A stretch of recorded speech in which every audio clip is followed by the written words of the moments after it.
welcome to Blighty Day Fiancé, your fourth favorite reality TV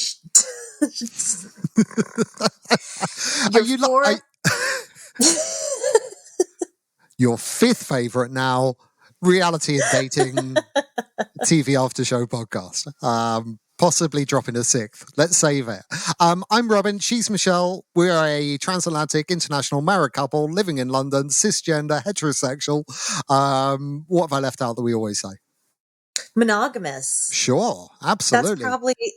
That's an important one. Heck yeah. People were wondering. Ladies and gentlemen, when you have this, when you can cook this at home, why would you Postmates anything else? Although we have recently been having conversations about how useful it would be to have a sister wife. Yeah, we are open. Or a brother husband. We're not open. We're open to applications solely for sister wives. Or gender non-conforming spouses. I don't think it's fair to leave people out. Fine. Fine. My politics gets in the way of my grossness. As there usual. You go. There you go. There you go. So look, we have to do this one real quick because it's, a fairly major high holy day in our Jewish religion, as of just before sunset. So we are going to be quick. We're going to be snappy. We are bringing you the energy. We're bringing you the noise.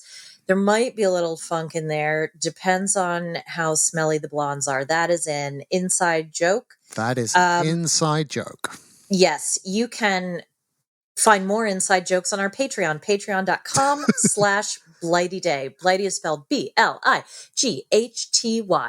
So without any further ado, do we have any other housekeeping? Well, only that I want to say, I don't think there's any way I'm going to be able to cover this season of Love is Blind without talking about smelly blondes. So if you want more of that, for me, this is... That's all there is to talk about in Love is Blind at the moment.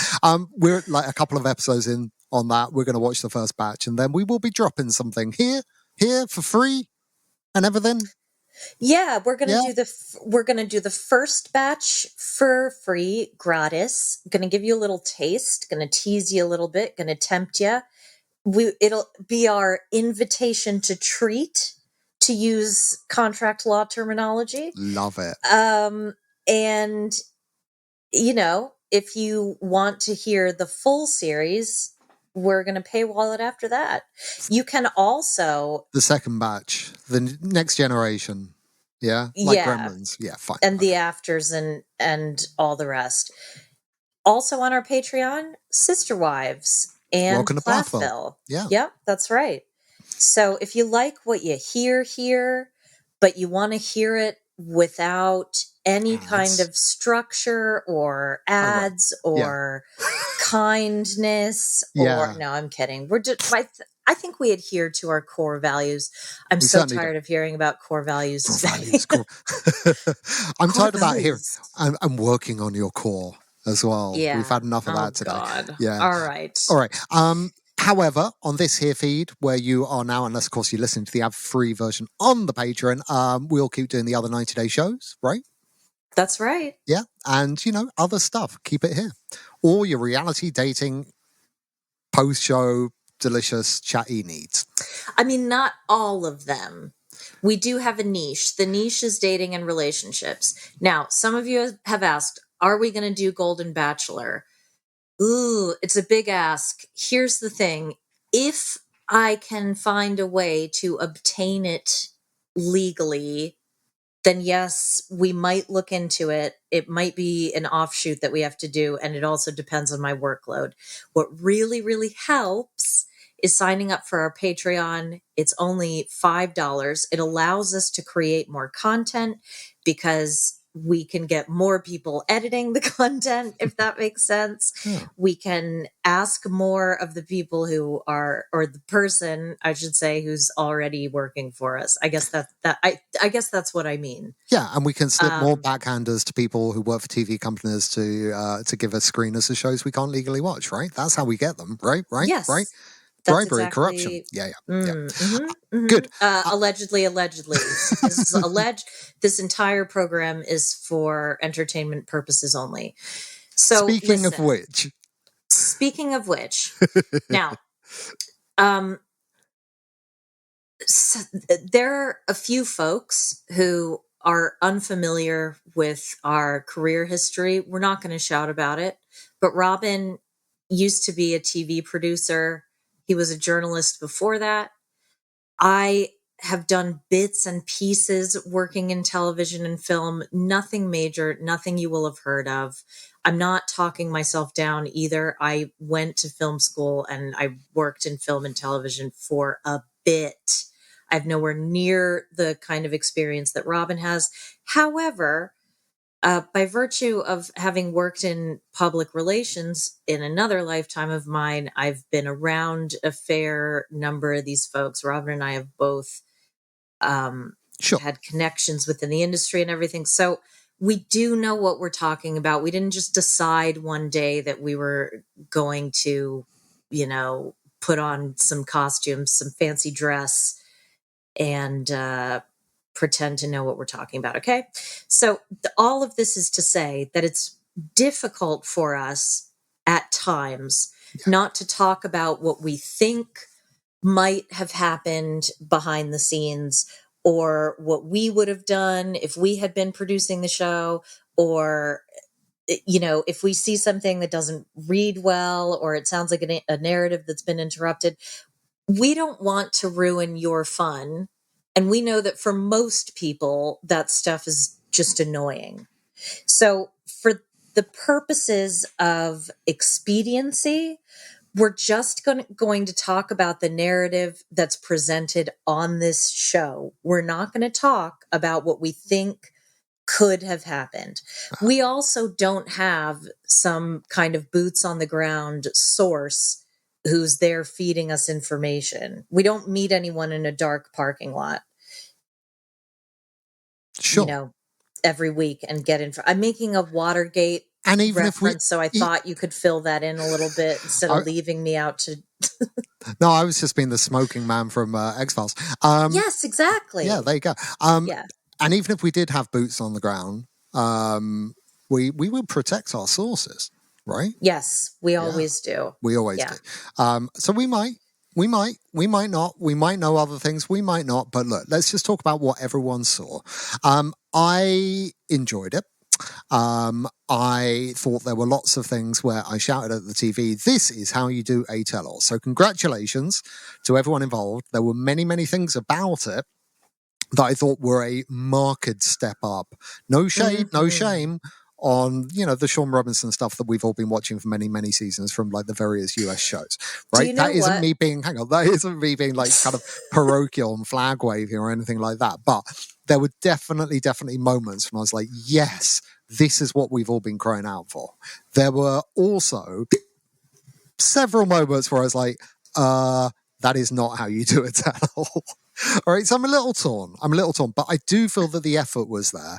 I think Catherine Ryan was very, and I don't know the order that things were filmed in, but again, I can only talk about what I saw. I felt she warmed into the role, right? At the start, she looked very kind of distant and not really connected to what was happening, and it worried me that she was just going to be reading scripted stuff, but she warmed into it, I felt.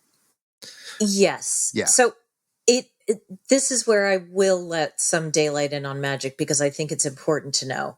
Catherine Ryan is not a TV presenter. No, she is a stand-up comedian. She's a stand-up comedian. Now, we have comedy panel shows in this country where comedians basically try out their material. It's normally a bunch of white guys about Robin's age, just ripping the piss out of each other. Then they started this arbitrary rule 10 years ago where they had to have one woman on at least every show. And so Catherine Ryan was often that token woman, and to her credit, has held her own. And in a bear pit of testosterone and machismo. Yes, exactly. Because there's nothing more macho than a bunch of nerdy, Zeta males. Yeah, with something to Competing. prove. Yeah. And on that topic, can I say, did I already talk about super injunctions last time? Because I feel like I need to say something about that. No, I could say it. Okay, so the timing of this, of Catherine Ryan presenting this, is what one might call fortuitous. What with Russell Brand being exposed as an alleged sex predator, um, a lot of shit was dumped on Catherine Ryan on Twitter and various other places in social media, and our press, who are extremely unforgiving and also hypocritical, because it's like, oh, wait, a man is being criticized. Let's find a woman to heap the blame on, right? So the questions were, well, you worked with him. Why didn't you come forward? Now, there's a thing here in England called a super injunction. If you listened to the 90-day omnibus from last week with Elliot, you will have heard us talk about it, because Elliot and I both, well, Elliot still works in PR part-time. Elliot and I used to work in PR full-time. Now, a super injunction not only prevents you from talking about any interactions that you have with that person. It's usually only enforceable through work. So, like, if you're their nanny or you're working on a TV show with them or whatever, you also can't say publicly that there's a super injunction. You So you can't cannot. mention that there's anything legally No, stopping you. we are not saying that there is a super conjunction a super conjunction out there in relation to Russell Brand. Can't say that there is one, because legally you're not allowed to even refer. It's like you got to say like Yahweh instead of God. It's you must not speak that. It's like the Scottish play of the law. You must not speak the name of the super injunction. But it is worth noting that they exist. And it's worth noting that they may well exist in circumstances like this.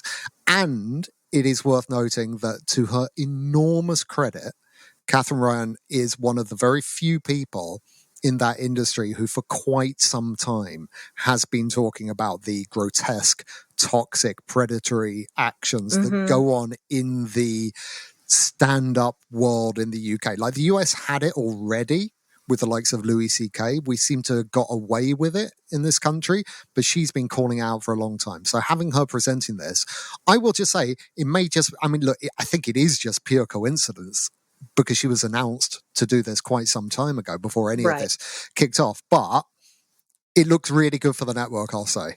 I'll just say that. Like, it looks like they're backing a very positive horse here. Now, having said that, I think if you're going to have someone like Catherine Ryan hosting your tell-all, you are then setting moral standards for yourself that, as a network and production company, you may, from this moment onwards, need to adhere to yourself. So I think it will behoove them going forward to be squeaky clean and transparent about what they do and whether everything's above board and no one is mistreated. And that's all I'm going to say on that.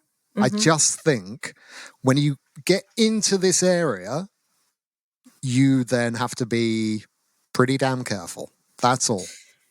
Beautifully said. All right, that's enough nonsense. Let's talk about what people saw. No, but I also wanted to remind people that because she's not a TV presenter and she's not used to having to wear an earpiece where somebody is talking at her the entire time while she's reading off a teleprompter. As a neurodivergent person, even the thought of that is absolutely terrifying to me. As a neurotypical person, that idea would be terrifying to me. I can do it. It's why I'm not a very good drummer, and I struggle to play different things with my left and right hand while I'm playing piano. To hold two concurrent thoughts in my head is just almost impossible to me. So when you see bad TV presenters, realize they're still really good because they can do that. It's really hard. That is where we have to give massive kudos, as it were, to Sean Robinson. Yeah. Because the fact that she can even Yeah. remain upright and make eye contact with people and eat and breathe, and it never looks like she's listening to a voice in her head. She's no. very good in that regard. I She's would very argue she's less good in other regards. But I also can't think of her without thinking of the character Colin Robinson Right. from What We Do in the Shadows. there is So some of that about her. Sean Robinson is someone for whom her entire name is said. Yes. Do you know what I mean? Like Yeah. I would never. Say And I Sean think or Colin Robbo. Robinson is the same. Yeah, she's a comedy vampire rather than an energy vampire. She sucks the entertainment value Oh, stop. from the room. Look, whereas, yeah. Catherine Ryan, it took her a little bit of time to get going, but there were some moments where I was like, girl just hit it out of the park with that. Lightning quick. Sure That's did. the thing. And that's why comedians can be both the best and the worst for this kind of thing, because they are, you know, if you're experienced enough, you are used to dealing with hecklers on the spot. You are trained to adapt, to think on your feet. I might argue that she would have actually done, I think, a better job without the earpiece for that reason, because I think she's I more totally agree. Yeah, but now, were they going to let her do it without the earpiece? Yeah, exactly. I mean, it's you don't take that risk when you're spending all that money on a show. Yeah. So, tell you what, they weren't spending money on the set f- dressing. It was. I'll Again, let you go, Alf. Yeah, we are used to seeing the tell-all sets, which I think also look pretty crummy, very, low budget. They never really think what to do, so they put a big old rug there, and that's supposed to make it look sort of homely and warm and bring everything together. However, when you see how badly it can be done, as we saw here, the US ones look a million times like that. The difference is palpable. Here, they couldn't, someone said clearly to, someone behind the scenes, can we get a rug for this set? And they went out to a local skip or landfill and found 3 disgusting used rugs covered in cigarette ash and cat pee, and thought, well, none of these are big enough to fill that space. What we'll do is we'll just put them on top of each other, because that's a thing. And not only will we put them on top of each other, we won't even lay them at right angles with each other. There'll be these little deviations from the center. So the rug that was on top was not parallel or perpendicular to the others. It was at a 7-degree angle, which was enough to really trigger me as a designer. It was horrible. And those are the kind of rugs that you will get when you're a student because you just need a rug, right? That is not what you want in a set at all. And the same thing with the backdrop, with the kind of the leafy backdrop on the screen, which only filled half of the shot most of the time. It was so bad to look at. It was tough. Cheap. But not just cheap, because you can do a lot with less. I'm just saying, empty white room, much better. And I get the aesthetic for these things, and again, it's taken from Maths, Married at First Sight, and, those shows, is, you film in a kind of lofty, warehousey kind of space, but just keep it as a lofty warehouse then. You don't need to put the home... If you're going to put the home furnishings in, be Andy Cohen and have, bookshelves and books and trinkets and ornaments and properly dress the set, but they didn't. They half-assed it. It was horrible. I didn't care for it either. Yeah. And I think that sets the cast on edge. I'll be honest with you. I do think it makes a difference. The cast didn't look at all relaxed. At all. The green room didn't look relaxing. And maybe this is the point, that they wanted people to be on edge.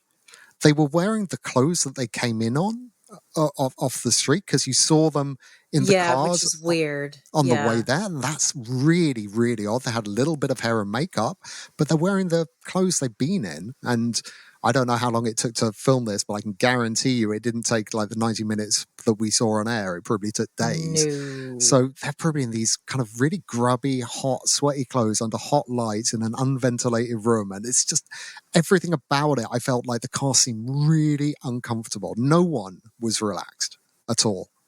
And I think it showed. You know who was relaxed was our pal Louise. I mean, she was super relaxed. Yeah, she were horizontal. She didn't even have to leave Gloucester. No. bless her. All right. Let's take everyone by turn. Is that how you want to do it? Yeah. All Yeah. That's how I've written it anyway. All right. So Rebecca and Christian are the first ones to come to the couch, and our pal Catherine Ryan, greets them. And Christian says he's happy to be here. And she fires back with, "You mean here or in the UK?" Which was, again, blast. So quick. I didn't like it. And I didn't like other scripted moments where Catherine Ryan made comments about, we'll see if true love runs its course or if it only exists for a UK visa. Like, this is like some sceptred isle that people are desperate to live in, where actually what we constantly see is people going, take it or leave it. So that annoys me. I don't like Little England, parochial, hooray, we're brilliant. But the speed of it was real good. And in his case, I don't think it's unreasonable to level that at him. But don't you think in the same way that those questions are asked at the American 90-day. Yeah, I don't like it there either. Yeah. No, I don't either. But I've got my own views on immigration. I always think it's an accident of birth where you're born. Really love to finish my sentence, if that's okay, because I may not be headed in the direction that you're thinking that I'm headed. All right. So it's nice to give me that opportunity, isn't it? Sometimes, yeah. I know you don't mean it, but sometimes it's like, oh, okay. You can take a breath and let her say it. Yeah. So what I was going to say is, don't you think sometimes these questions and these points of view are inserted because they're supposed to be a proxy for the audience and the viewership? And that maybe the viewership and the audience, in the same way that we don't like Angela or Big Pred or some of the other 90-day characters in America, we don't think that way.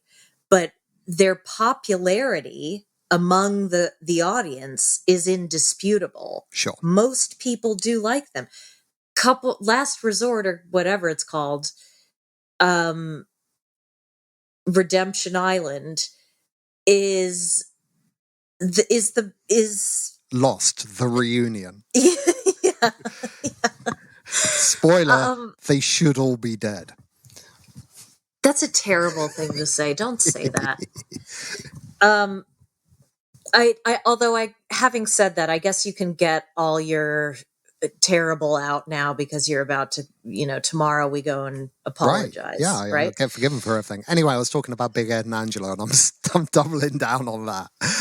No, that's fine. But hopefully you understand. My question is, don't you think a lot of this stuff comes from the fact that most of the viewership thinks that England is the alpha and the Romeo, as it were. Yeah, I know. Thinks that it just annoys me. Yeah, I'm always going to say it annoys me, but sure, it's fine. And if you're going to level it, and if you're going to level it at anyone, level it at him, because I've not seen at any point what he particularly sees in Rebecca that has made him want to come here. Right, and level it at him because he doesn't seem to like her very much. So yeah.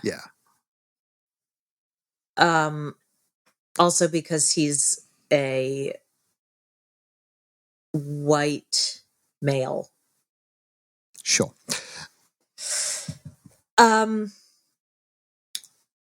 So it's interesting. We get this montage of love, hyping them up as a couple. I don't think we need to dredge up. I don't think it's a mystery to anyone how I feel about this. I think you and Cousin Dan, my understanding is that you covered their relationship and aspects of their relationship pretty thoroughly. Now, to be absolutely fair, reunions, at least on the American side, are normally filmed before all the episodes have aired. Correct. Right?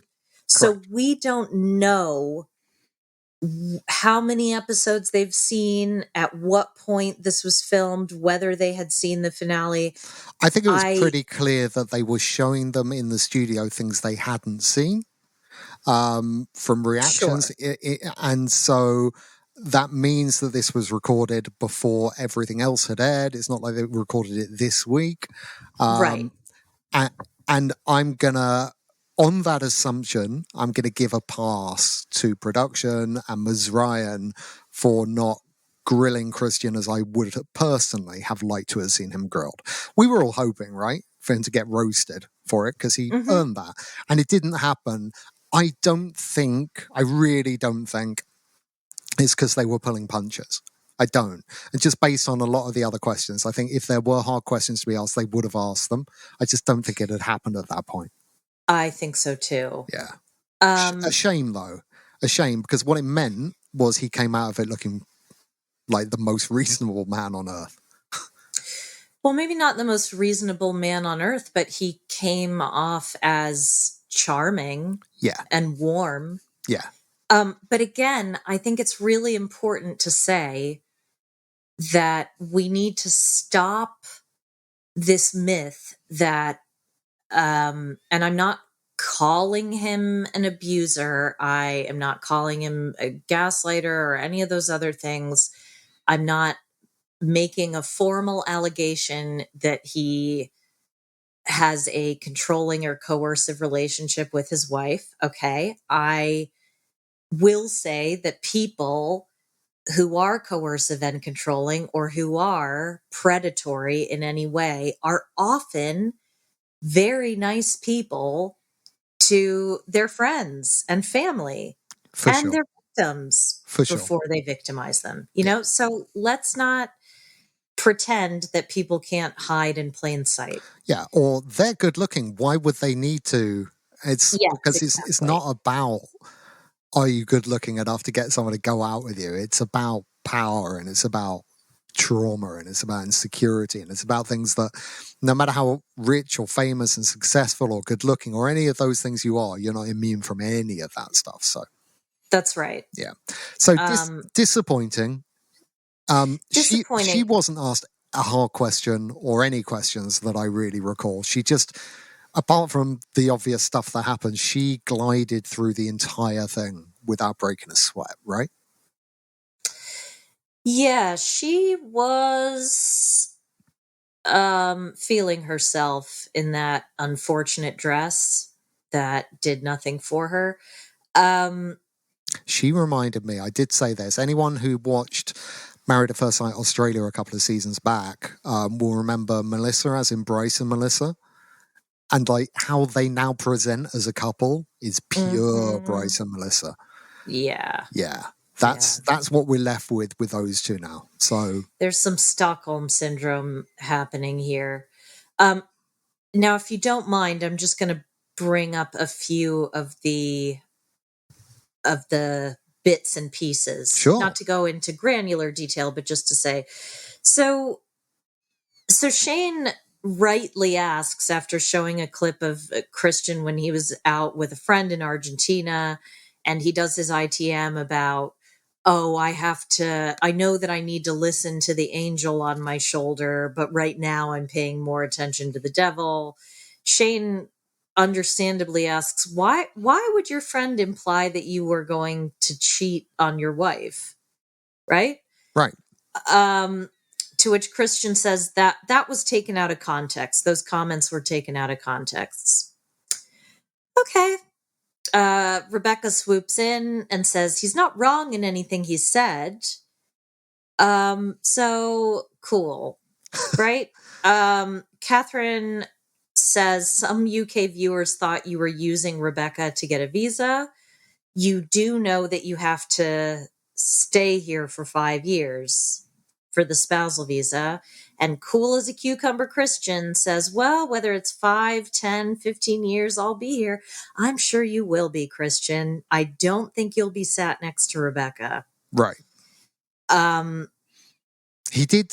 Was there a micro motion in his eyes of going, ah, shit, I thought it was 2. Yeah, I think there was. I think I saw something. But again, like the Duke could handle himself, you know? Teflon. But again, this is how he's gotten by his entire life. And until and unless he loses those skills that he can capitalize on, he's going to continue to get away with terrible behavior. Now, Shane does bring up the fact that Christian and Rebecca were rude backstage, that they sort of blanked them on arrival. The green room is tiny. It's not unlike and horrible. Yes, it's not unlike the backstage situation at the American 90-day tell-alls, where they have these sort of like, they remind me of like a hospital ICU where you basically just have a curtain dividing people. Yeah. You know, and so the corridors in TV studios remind me of nothing so much, and they're all like this. They remind me of nothing so much as, you know, scenes like in dramas where someone will go and visit an abandoned mental hospital, usually from like 150 years ago, right? And full of corridors with sort of a bit of gore here and there, and, you know, maybe a limb, and then someone sort of hunched over in the corner that's been dead for 200 years. It's always like almost horror movie, but it crosses over to like any drama where someone visits an old hospital, usually a mental hospital. That's what TV studios are like. Pretty much all of them. You see the sets, but they're not real. They are gross. I think this one was filmed at London Studios on Upper Ground on the South Bank. And I filmed there myself. I don't remember it looking quite that bad. I think it's gone considerably worse. It did not look like a nice place to be between episodes of filming. Let's put it that way. The last TV set that I was on was like that. Part of it was filmed outside, but part of it, like the hotel room interior. This was a fictional piece. Obviously, it was a drama. Yeah. But the hotel room interior was filmed on a soundstage, and the most horrible thing is that you sort of get excited and you want to be excited, but it's like Robin says, it does feel, and not just because it's sort of surreal and you have to be quiet all the time, and somebody is always crying, somebody has always thrown up, right? I have never been on a TV or film set where someone hasn't recently puked. There is always puke. A toilet will always be blocked, which you will be able to smell through the whole building. And the sound will reverberate through those corridors. They are so badly designed for what they are. They're not nice places to be. So, and again, remember, people have come in, they haven't changed from the clothes they arrived in. You know, so when they arrive, here's my take on it. When we first saw it, I did feel that Shane and Mert had been blanked. I did feel that. When we saw it again the second time, I could see the argument that it was too cramped to get up or whatever, and they almost immediately moved on from Christian and Rebecca. So I can also see that point of view. But when I first saw it, I saw a look in Shane and Mert's eyes where they made eye contact, they said hello, they waited for a response, they didn't get one, and quickly moved on. That is what I saw. Did it happen very quickly? Could someone be forgiven for not noticing that little microtransaction of eye contacts? Yeah, because we saw it again. I can see how you can see it that way. So I think both sides can legitimately argue their point. What I will argue is that making a big fuss over it, like Shane and Mert did, was a bad move. Because you can't prove it. Well, you can.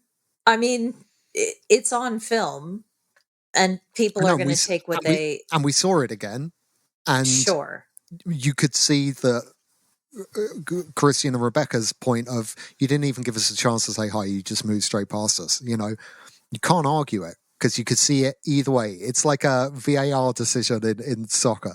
You know, like it could go one way, it could go the other way.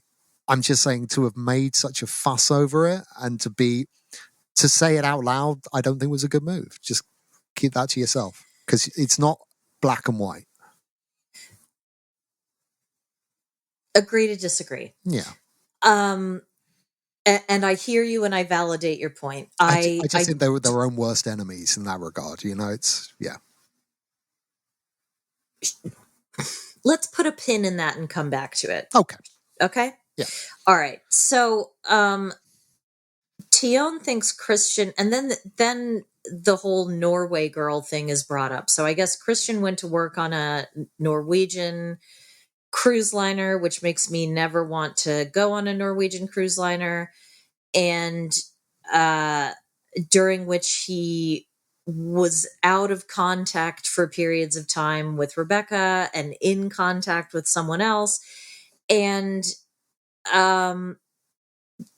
Tion thinks that Christian is honest, that he just turned his phone off at night and didn't respond to messages. And Rebecca helpfully chips in and stands by her man, saying, that if you're jealous, you need to look inward. And she admits that she has had to look inward more so than Christian. Wow.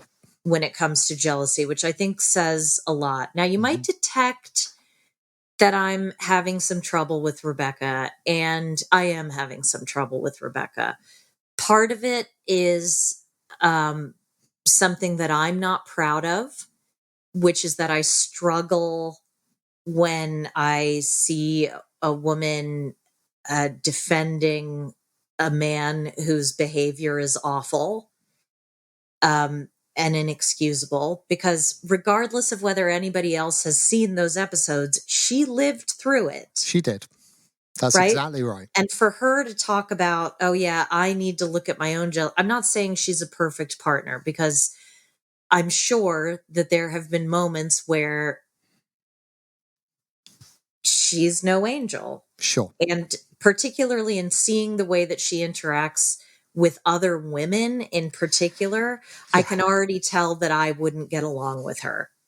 I'm just explaining that that's where that comes from. No, but anyway, I totally see that. With regard to the phone itself, and this idea that my phone was off, but your phone, I wanted more clarity on this. Was your phone off at the same time that you were sending text to the Norwegian lady? So it was off for one person, but it was on for someone else.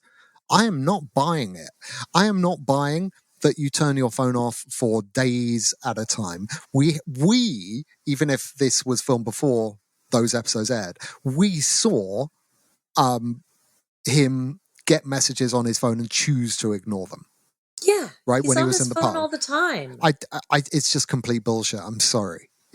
I can't prove. I'm also not. I can't prove that it's a lie, but I find it really hard to believe that this man. My phone was off. I didn't see it because I'm pretty sure you were using your phone for other purposes. You chose not to. I'm also not buying that he was working so hard that he couldn't check his phone. I'm not saying people don't work hard on cruise liners. We've all, and look, below deck is yachting, which is more intense. I'm not saying it's more work. Anyone I know who's worked on a cruise liner has said that it's extremely hard work. I'm not saying that. Long and exhausting shifts, but those shifts do end. And the fact that that's how he met Rebecca, and he was able to, make time to woo her, shall we say. Do you think there was another woman in the picture when he met her? I'm sure there was. That old. I'm sure we've got stacks on stacks on stacks on stacks. Yeah. Always look into how you met your partner, because it's a pretty good sign of how they'll meet their next partner. Yes. Now, I wanted to ask you, Robin, while we're on the topic of jealousy. So Robert and Estelle, who I really enjoyed for the most part here. It was just nice to see them back. Yeah. Well, look at what we got in exchange. Right? Yeah. Estelle or Assel? I'm calling her a cell because it's not going to sound great in my accent. This is the new Mercy Marcy, I thought. Yeah, we're gone. he says there's a difference between being jealous and showing jealousy. What are your thoughts on that statement? Robert was really level-headed, wasn't he? I gotta admit, I quite liked him. There was a bit at the end where he was saying a few things where less sure, but generally speaking, it's nice to have a voice of reason, right? For me, he's the Greek chorus there, and he's absolutely right. You can feel these things, but they're your problem, not your partner's problem. So it's not your partner's responsibility to cater for your jealousy, because jealousy is fighting phantoms, right? You've created a problem in your head, and then that's a problem for everyone. No, you've created that problem out of thin air, right? You need to deal with that. It's not up to your partner. And so Robert's absolutely right. We all feel jealousy, but we need to work on our jealousy. It's not up to someone else to make you feel better, because that's Angela behavior, right? Yes, and it's also Riley behavior and Yeah. the behavior of anybody who is putting their hurt onto other people, which I think, not to spoil, but we're certainly seeing a bit of on Love is Blind as well. Now, we bounce on over to Tion in this moment. I'm sorry, I keep switching between Tion and Tion, but Tion says that she's fine with David dancing salsa, just not at 3 a.m. And this is where the whole fiction of a TV show just gets really difficult. You can't give me two stories without giving me a satisfying conclusion to that. And just, when people go, well, we're going to have to agree to disagree. And you go, no, I don't agree to disagree with you. I need you to just say you're wrong. Well, yeah, I mean, Tion even said, well, you can't believe everything that you see on TV. Now, if we were speculating on what may or may not have happened, it could be that Tion is actually a nice young lady who went into this a bit naive, drank a bit of the Kool-Aid, and ended up with a bitch edit because they were tacked on at the last minute. And that's all I'm going to say about that. She didn't say anything that bothered me particularly. I thought And she seemed fine in this. Yeah, she didn't demonstrate behavior that in any way indicated that she would be the kind of person that she was shown to be on television. It makes you wonder how those in the moments really came about and those scenes really came about, doesn't it? It sure does. But I'm just saying it's not consistent with other, like she I don't think you can be both things at once. I just don't. So I agree. We saw one thing and then we saw another thing, and I have no idea which one is real and which one isn't. And rather than that making me enjoy something, it just takes away my interest from the entire subject. I agree. Well said. Her mum, again, if her mum is playing a character, like if they decided this is the character we're going for, her mum did it very well. I enjoyed it. How far are you willing to go to protect your daughter? Prison. Fucking great line. Yeah. What a line. That is Liam Neeson, I have a very particular set of skills level. Do you know what? I really wish her mom was dating David and not her. That would have been such... I mean, y'all, it's a thing in the UK for ladies of a certain age. And they're to be fair, it's not DR, but it's sort of like the African equivalent to Sankey Panky. Bro. There is a trend of women of a certain age from this country. Egypt, Morocco, maybe Greece. No, I'm talking about Gambia. Oh, okay. And places like... Yeah, that can happen too. Yeah. There's a lot of sex tourism happening out there. I mean, God bless her. And we'll very briefly mention her later. You know, we had Pat last year, right? So yes, it's not beyond the realms of possibility, let's just say. No, but not women like Pat. Women that are more like more baby girl Lisa type. Yeah. you know? Anyway.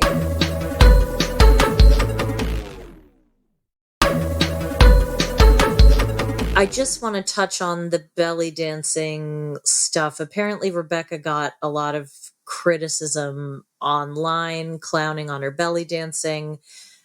I'm not a belly dancer. I don't know anything about it. It's not for me to say.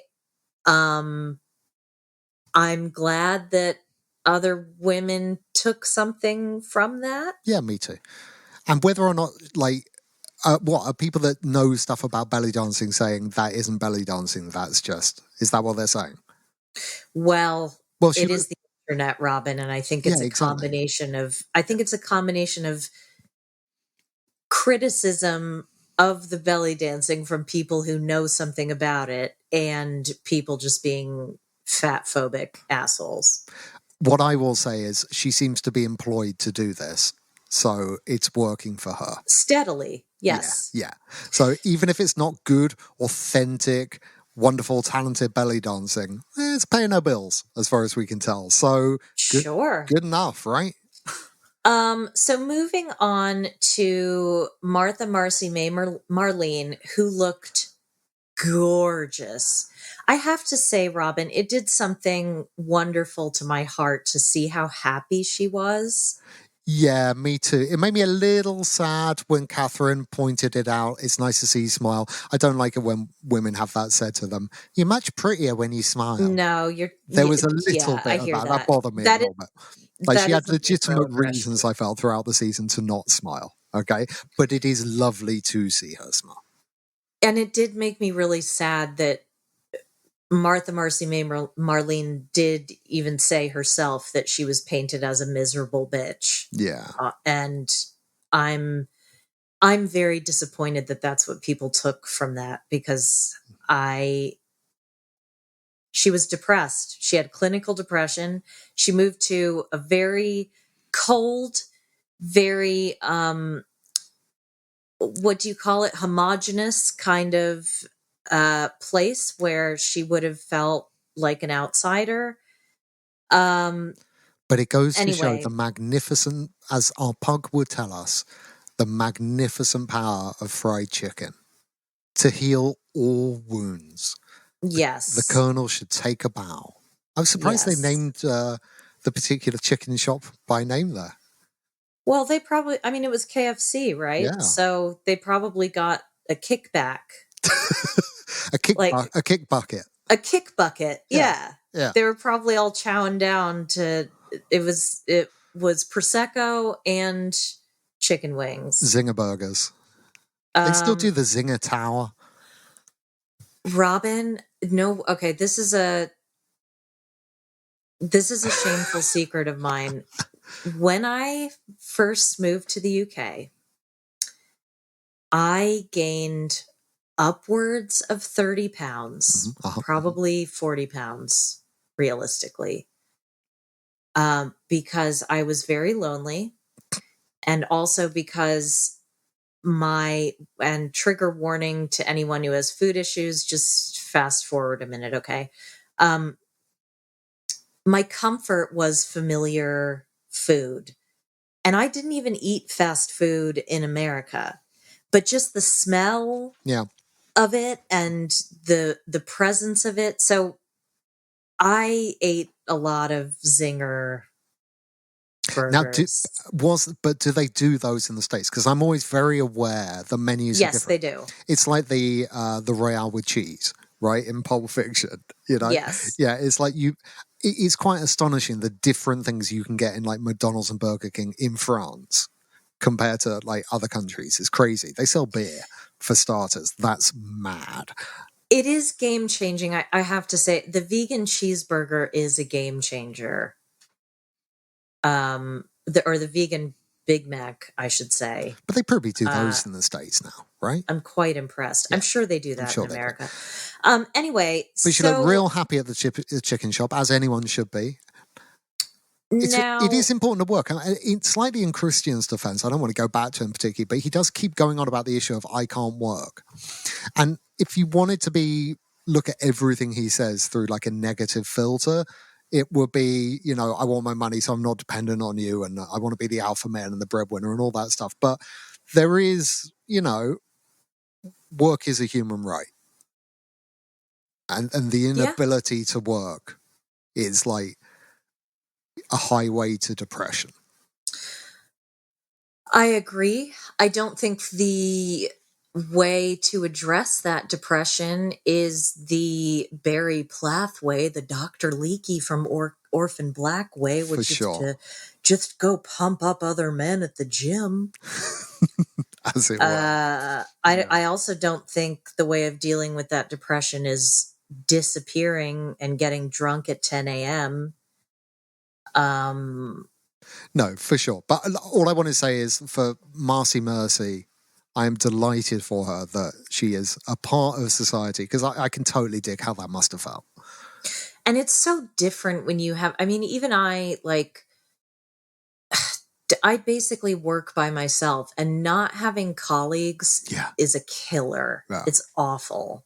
And also, it's worse than having colleagues. And it's hard on a relationship, right? Where the only person you see all day is your other half, and they're out and they work. So when they come back, you're putting everything on them. That is such a load-bearing weight.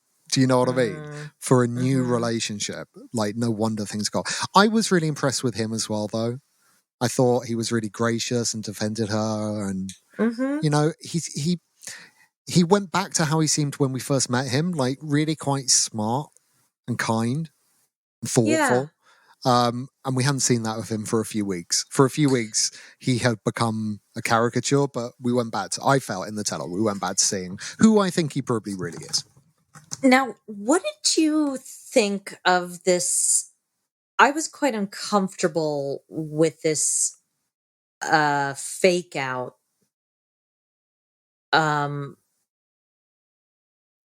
With Thomas.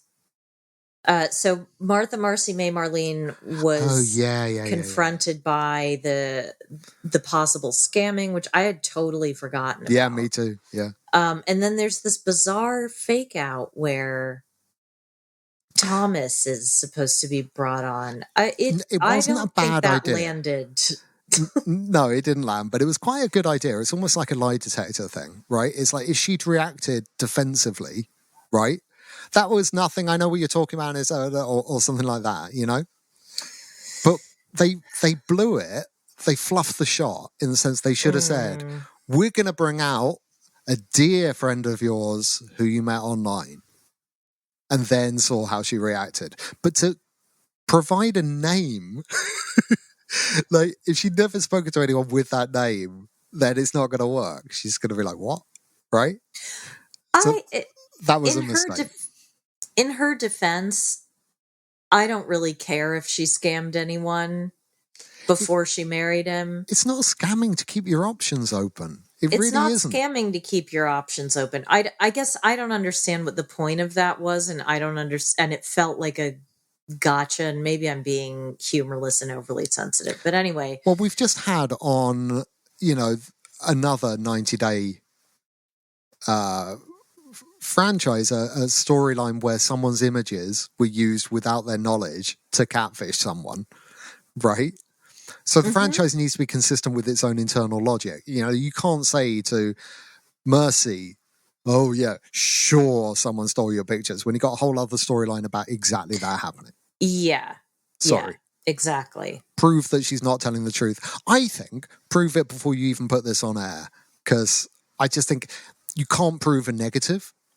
And I think by airing this stuff, she's been put in a position where she has to prove that she didn't do something, and you can't prove that you didn't do something, right? I'm just glad that we weren't subjected to man bun, to xenophobic man bun, because Pigface won me over in the end by going to their wedding and, God love him, standing by his friend. Yeah. So then we are joined via live link by Louise and Jose. No Babber in sight. No, the Babber was busy puking in the next room and writing his name on the wall in shit. I can only imagine. There's a lot of piss and shit and puke talk. So, good. Well, To be fair, in my experience, that's what most new parents are talking about all the time anyway. True that. Poor Jesse looks exhausted, can't manage a smile. No. Um, Like, his worst nightmares come true. He did rise to their defense a little bit, didn't he? A little bit. You know, I think this whole thing's made him really uncomfortable. And I think so too. I thought the worst question that Catherine could have asked him was, have you been getting attention on the street?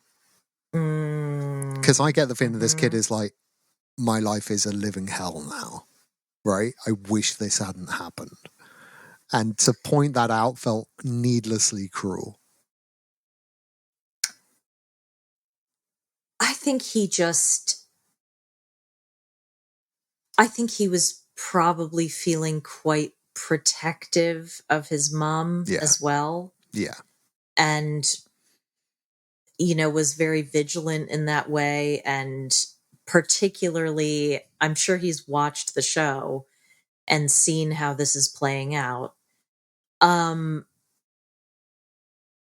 it's not that they've gotten a particularly bad edit, but I'm sure they've gotten opinions that were unwelcome, and I'm sure he's gotten opinions that are unwelcome. And yeah, it's such a, I'm sorry to use a Cody Brown word here, but it is such a tender time when you have a new baby.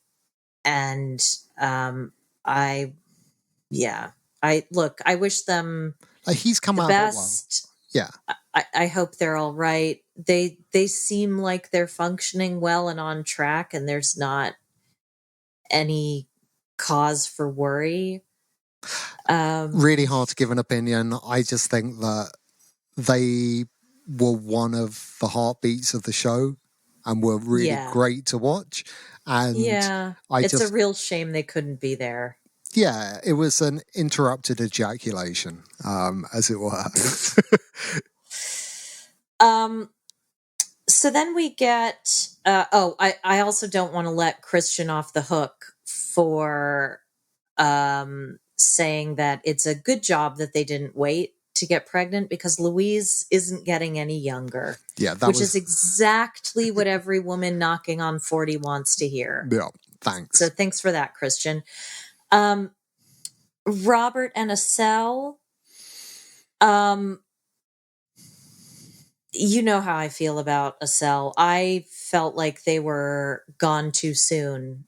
I'm pleased that they're back together. I don't think they'll be back on the show, because it seems like any of the major conflicts have sort of righted themselves.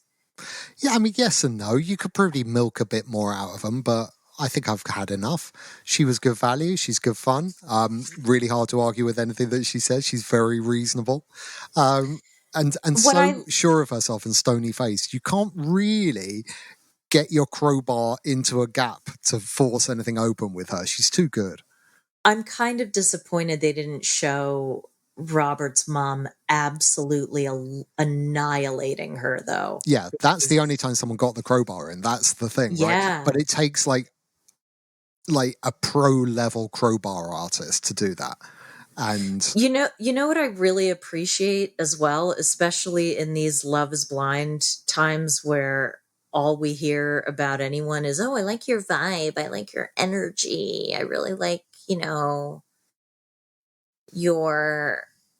really vibe. Yeah, you're amazing, you're awesome. Estelle says Robert is kind, open-minded, and he's a good father. Mm-hmm. However, as she said in the video segments, he dresses for shit, his house is a tip, and he's old. Yep. Those things all are of those true. things are true. Yeah. Yeah. And she is trying to help him. She can't help the age, but she can help him not dress like shit and to sort out his house. He should be grateful. I think he is. Now, this is where I think he's grateful too. And they were very, like, next to Shane and Mert, I would say they were the most kind of loved up of anybody, I thought. Yeah. Now, who was it that said, I I think it was a cell. It might have been Mert. Who was it that said, "You have making like a bitch team"?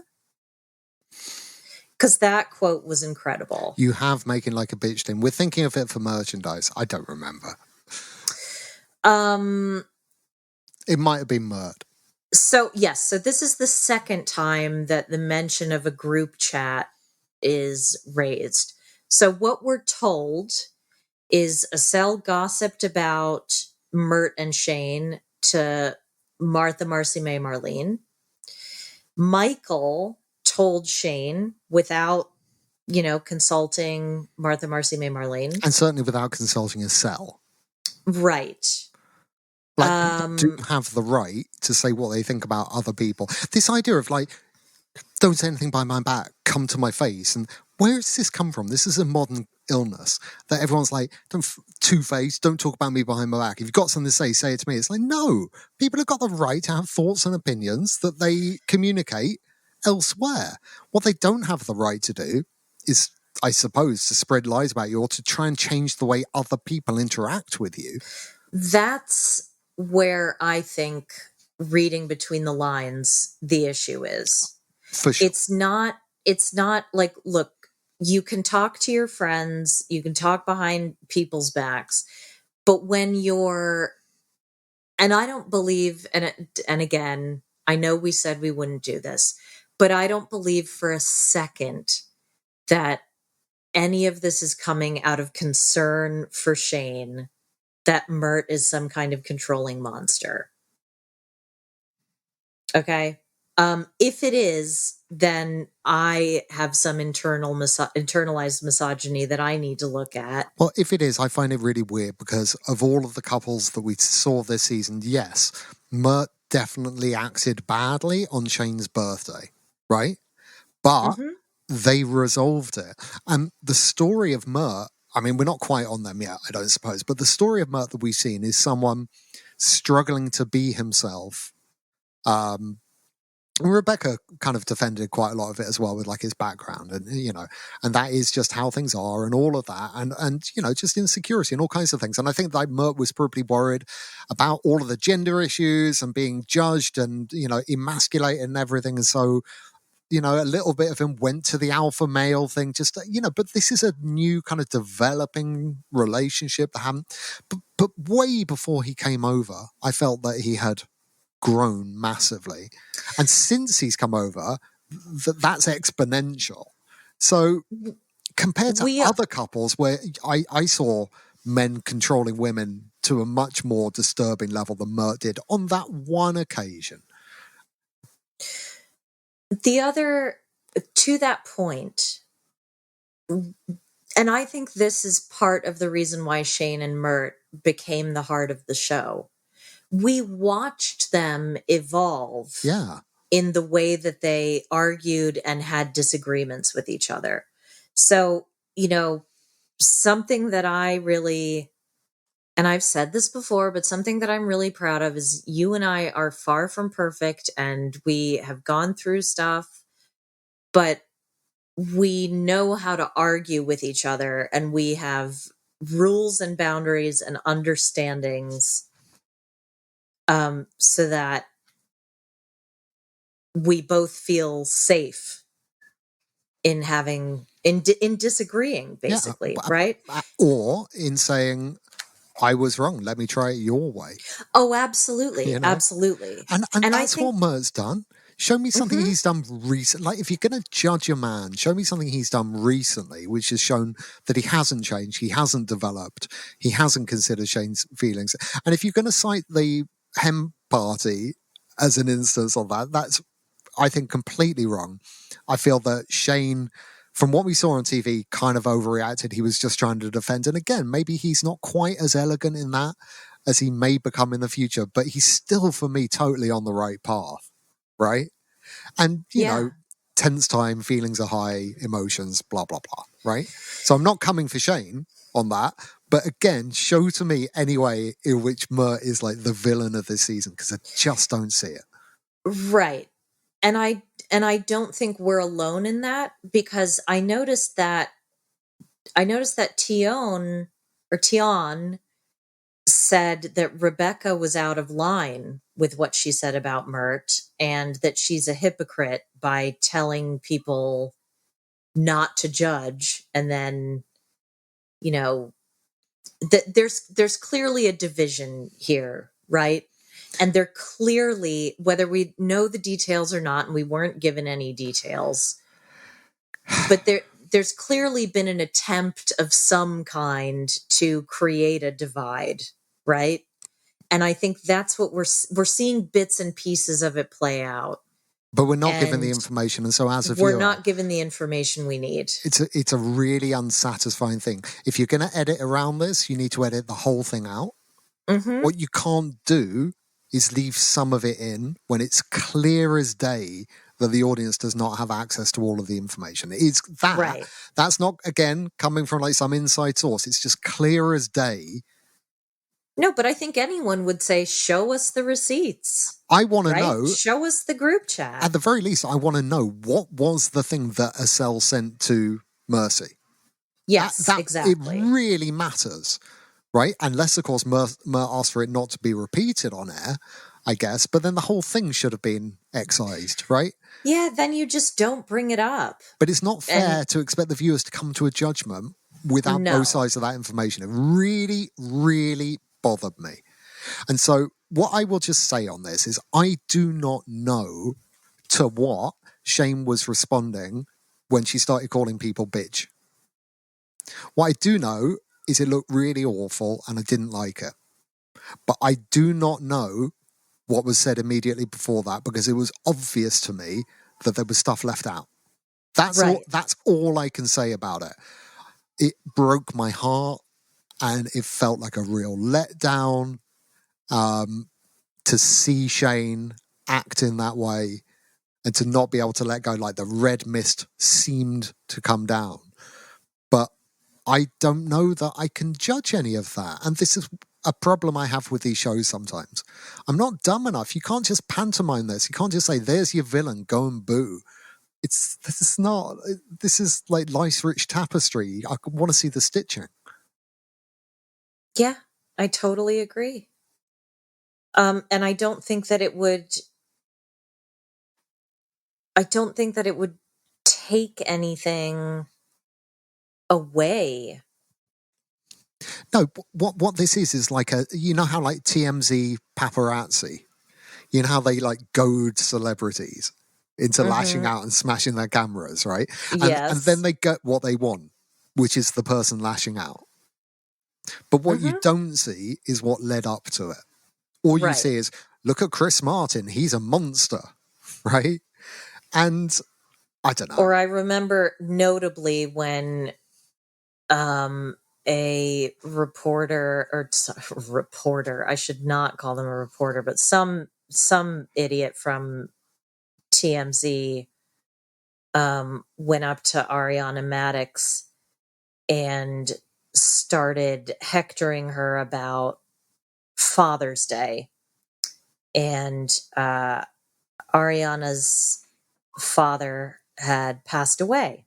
This is from Vanderpump Rules, right? Yes. Yeah.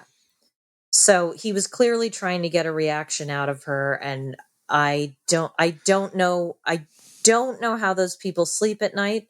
I think people tend to make an argument that I think is a total straw dog argument or straw man argument. You put yourself in the public domain. Yeah. No. You don't. You agree to be cast on a show. You don't agree to put yourself in a position where you're lied to and deceived and your heart is ripped open. And then anyway. So just to be clear, I'm not comparing Discovery or the production company in this case of being TMZ-like, right? But I'm pretty sure that I saw reactions to things that didn't air. And it's not cool. No, it isn't. Because it just didn't make sense with the narrative. It didn't fit with the conversation. Nope. You don't go from nothing to calling you don't go from nothing to being angry enough that you have to storm out over like being snubbed when you walk in the room. No, That's of ridiculous. being left out of a clique. That said, and again, it was disappointing, but I don't know if they were asked a question and they were responding to a question, but Shane and Mert were spoiling for a fight in the car on the way there. Now, my feeling is that these things are filmed in vehicles where a camera person and maybe a producer are facing the cast members as they travel. So either like, a 9-seater or a limo or a London taxi, indeed, a black cab, which has got 3 seats at the back and then 2 seats that face those 3 seats, right? So plenty of room for a producer to be on the other side of, you might think it's a GoPro, but it might be a GoPro, but it also might be a camera person asking a question like, if someone comes at you tonight, are you going to react? And then the answer to that is, I'm not going to take any shit from anyone. And if you don't have the context for that, it looks like they went in there spoiling for a fight. Not saying that was necessarily the case. Again, I'm not saying that. But just be careful. As a viewer, just be careful. Yeah, let's not over-index the thing that I promised we wouldn't do. But that shows you how confusing this kind of thing can be. Yes, exactly. All right.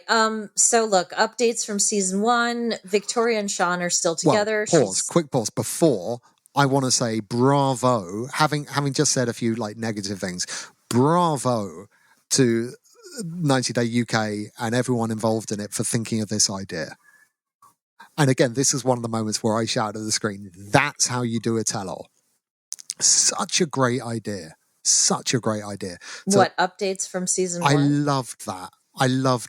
Because they didn't do one last time. This is their opportunity. I just thought, what a wonderful way of like freshening up the show, which can lag a little bit, injecting a bit more life into it and giving me something I really want, which is like, I want to know this.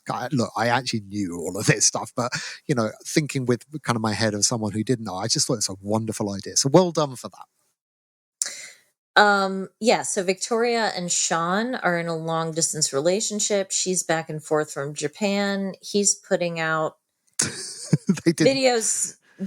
I question the judgment, but I don't question her devotion to him if she's doing that amount of travel. And I always liked Victoria because I always felt instinctively that she wasn't the one who wanted to be on TV. I'll put it that way. Bridie and Host are donezo. Sad. Apparently she's got a new boyfriend. Yeah, good. Sad though, right? Because the chemistry.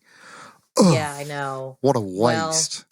Yeah. All of those little baby orgasms that will never get to be born. What a waste. All those little petite morts. Callum and Marvin, again, felicitaciones, mazel tov. Married in South Africa, but not currently living together. They are relocating to the Seychelles, which may or may not say something about Scotland. I just thought it was weird, Joshua. Why would you move to the Seychelles when, for climate reasons only, when it is so beautiful and sunny and tropical weather? That didn't make sense to me. It's true when there is so much daylight. So much daylight. I mean, do you need more than 3.5 hours? Apparently 9 months out of the year. Greedy. I just thought it was greedy. I thought so too. Anyway, lots gorgeous, of them. Love them, delighted. Pat and Sam no longer together. You were worried for a moment that Pat and this mortal coil were no longer together. Yes, I was worried about that. Sean and Christine, I don't want to go too deep into that because there's been stuff coming out, but as far as the researchers were aware of that time, they're still together. Katie and Alejandro split. We still don't know why. Again, like I said, we don't have boots on the ground or intel for the show. We know as much as you do about that couple. No idea. What I will say is I don't believe that look, we know for an actual fact, don't we, that they broke up before the season started airing. Yes. That we know. Yeah, and again, she did. She posted on Instagram. She didn't tell us personally. And if she had, protect our sources. But yeah, that's what happened. Had there been a really good and compelling story that had meant that they still kept them in, I'd have no problem with them keeping them in. But given that it ended in an unfilmed way that is unsatisfying, I don't think there was enough good stuff from them that they should have made the cut. I would have left them out for this season. I would have too. Yeah. Now, we did get some special guests. Richard, friend of the show. By the way, if you guys want him back, let us know. I don't think he's doing anything that's unpaid of late, but I'm sure He will for us, right, Richard? Come on, for your old pals. Come on, Richard, please. Pals, come on. Richard very generously. Now, look, I know that I'll just say this. If you didn't like what you saw from him last season and you didn't like him on TV, just be aware that you don't always have to believe what you see on the television. Okay. He's a nice guy. There are many things upon which we don't agree, but we don't cut people out of our lives for not agreeing with us on things. I think Richard still has a bit of personal growth to go, but I think he's fundamentally quite a decent guy. Just needs to cut a few things out. Not because of the thought police of the left, just because some things that you say can be unkind and can hurt people, and I just don't see how the world benefits from that. That's all. Sure. And I think he knows it too. And I think you're speaking for a lot of people there. But look, he was wearing the pride flag. Really appreciated that. On behalf of our queer listeners. Emma and Hossein are still together. Amazing. Well, they're not, though. They're in a long distance relationship. Yeah. Hossein doesn't seem. This is what I am very unclear about what this relationship is then, because if he doesn't want to move to the UK. Yeah. She presumably doesn't want to move to Tehran. No, I think that would be difficult for everyone involved. Yeah. I mean, it is actually possible that, just even through marriage, that's a country where I imagine it's just really hard. Really hard. But there doesn't seem to be a huge amount of desire on either side. Maybe that's the perfect marriage. You go, it's done, I'm married, it's sorted, but I don't have to actually deal with anyone. Brilliant. I mean, my dream is for us to live in separate houses that are next door to each other. I could go for that. And I can do what I want in my house, and you can do what you want in your house, and you can have all the cables you like. Yeah. I can do things to them you wouldn't know. You can order as many as you like. I won't have to panic about where they're all going to live. I can work on my dollhouse and my miniatures. You can make a little miniature dollhouse version of me, and if you miss me, you just play with the doll me. All right. It's not like that. Okay.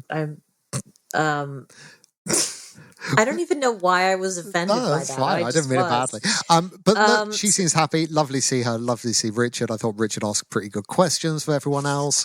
He is more than a match for TM as a cast member that can be in front of the camera and a host. Richard is a natural, and the camera loves him, and he clearly loves being on camera. I think he did an exceptional job. Give that man a game show. That's all I'm saying. Yes. Give that man a game show. This is where we get Mama Bear saying she'd go to prison to protect Tian. Now, this is where we get little bits and pieces. Poor David, who's just been sitting there, a disembodied head. He says, look, even though she's a little materialistic, understatement of the century, he knows that she values the relationship more than anything. Now, Catherine Ryan who clearly is a woman after my own heart, rightly points out that if you want money, you got to go older. If they're still chewing solid food, that's still too young. You know, you want, if you're looking for money, and she says, and again, this is something else that I super related to. I gave up too much for too little when I was young and beautiful. I feel that. I feel that. Yeah. I should have married old and rich as my starter marriage, and Right. then And then you and brought I that would be wealth to me. laughing. That's right. Yeah, exactly. That's what I'm saying. And I'm just saying, if we ever find ourselves in a time traveler's wife kind of scenario, I'll behave myself better than the protagonist in that book, but I will encourage you to find an unhealthy, wealthy old man in the knowledge that we will end up together in the future. I will go back in Yeah, time I'd and appreciate that. encourage you to do that. Yeah. Yeah. So Tion says she didn't want David to provide for her. She just wanted the ring. He no longer lives independently because of the money that he spent on it. But it's look, I don't understand that. You have your whole lives ahead of you. You can upgrade the ring if you want. You can get a totally different. I don't get that. But here's the But thing, like a ticket for an event, right? The establishment has got every right to charge as much as they want for those tickets. And if someone wants to pay that price, neither side should be shamed, right? And sure. ultimately, and even Catherine came round, like she wanted to go in hard, but Tion's logic is so consistent, right? Mm-hmm. That you can't really argue with it. It's like, I'm sorry, there's a £3,000 price of admission. If you pay it, I'm not going to keep asking for stuff. You got your ticket. You can watch the show, you know? But we're not going to come to you for more money after every song, right? But the right. price of admission is $3,000. Pay it or don't. And that's why what we saw on the show doesn't square with this person who can, and again, I don't think that Black women and women of color in particular should be tone policed, should be attitude policed in any way, shape, or form. And I strive never to do that myself. But I would like to point out the stark contrast between the unhinged, venal, narcissist that we watched and this very pleasant, you know, young lady who likes the finer things. Now, I have to say, I'd be very interested to come back to her in 10 years' time and see what her life is like once she has had the edges knocked off of her a little bit. Same. And what I mean by that is she's very sheltered. She's very naive. She's talking about, she has a storybook plan in her head for what life will be. And for some people, it works out and that's what happens. But for many of us, for myself, for Robin, it just doesn't. Yeah, you've got to figure Doesn't something happen else that out. way. What I will say, and it Yeah. was very obvious, right? If you don't like what's in her head, it was put in her head as a child. You can never blame a child. It was put in her head by her mum, who is very clear about what her expectations were, right? So if you're going to come for anyone, come for the mum. But I can also understand the mum's motivations there. And ultimately, I don't really want to come for anyone in this case. I really don't. Like I say, if David is happy with it, that's fine by me. And if the whole thing's a load of bullshit, that's fine by me. What I will say is, was it satisfying TV when you consider it in the round?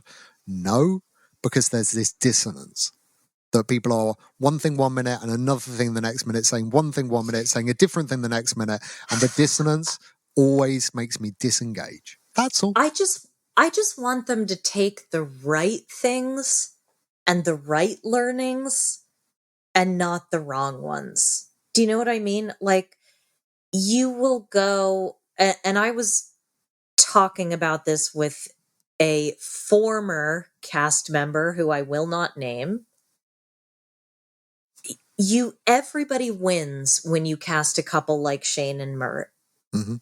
Or even Louise and Jose. Mm-hmm. Everyone wins. Mm-hmm. You get an unusual dynamic that looks like it's not going to work, and they find their way through in the end, and they prove to us, the skeptics, that actually, yes, this can work and love is real.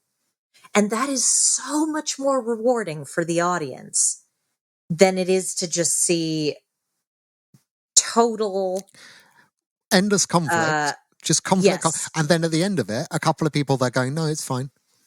Yeah. When you haven't seen any reason for it to be fine, right? Mm-hmm. You haven't seen any quelling of the conflict in any way. Just this kind of broom up the arse, rigid. Mm-hmm. We love each other. Everybody on their best behavior. Yeah, it's just unsatisfying. What they really need to do is give everybody ketamine about 4 hours before and just no, I am not advocating, I am being facetious. Now, we've done a neat hour and a half. I want to thank my husband. I want to thank my wife, her literally indoors. I'm in the cabin. I absolutely love and adore you. And as much as I love and adore our guest co-host, this is my home. This is my happy place with you, is talking about TV. I admire you so much. I think you are a font of knowledge and wisdom. And I appreciate you so much. I mean, I'm a bit gassy right now. So, open the windows before I come in the house. I just want to say, I enjoyed this season and same with you. I love doing this with you. I have enjoyed this season of 90 Da Fuck. I'm looking forward to season 3. We've known there's going to be a season 3 right from the start, because at the end of every episode, someone comes on telling you that if you're in a relationship with someone from abroad, then you should email. So we can all look forward to more of this nonsense. I don't expect anyone to take my advice. Who the hell am I? I'm just like, I do believe this country is really good for this stuff. I do believe the people are here. I do believe the talent is here to make a show like this be better even than the American ones. Absolutely. I just want what seems to me like old-fashioned methods that don't understand how smart and in tune with things people are these days. Like, I think we're still being treated like knives from the 1980s. And I just think if you can let that go, powers that be that made this show, honestly, you've got the people, definitely got the talent. Season 3 could be absolutely fucking brilliant. Knives. Knives. N-A-I-F. How do you say that? Knives from the 1980s. No, not like Blaze. Handsome young Blaze. No, I hear you. I get that. It's also, it's a noun for a person who is naive. No, but you say naifs? I know the word. Someone come at me and let me know how you say that word. Naifs? Knives?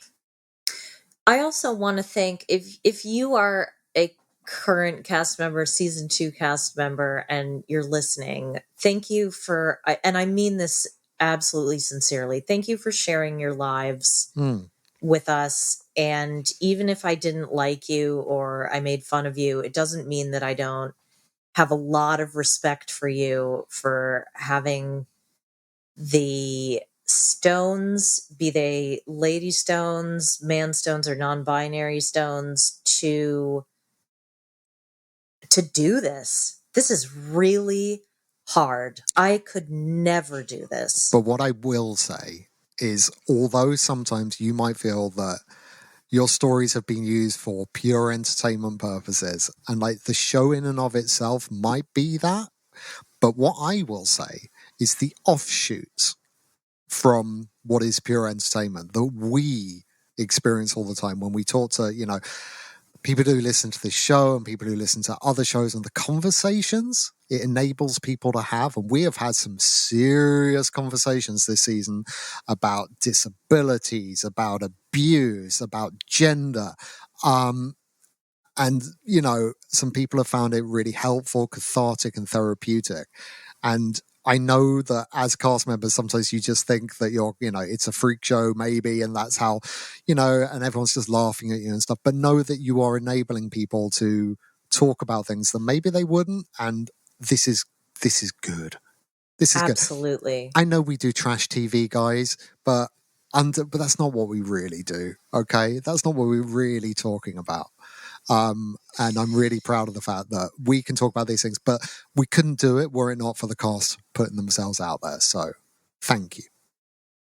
Thank you so much. And with that, we are off to don our prayer shawls, our talits, and we're gonna do some prayers. Goodness, I have nothing to apologize. Well, I probably do.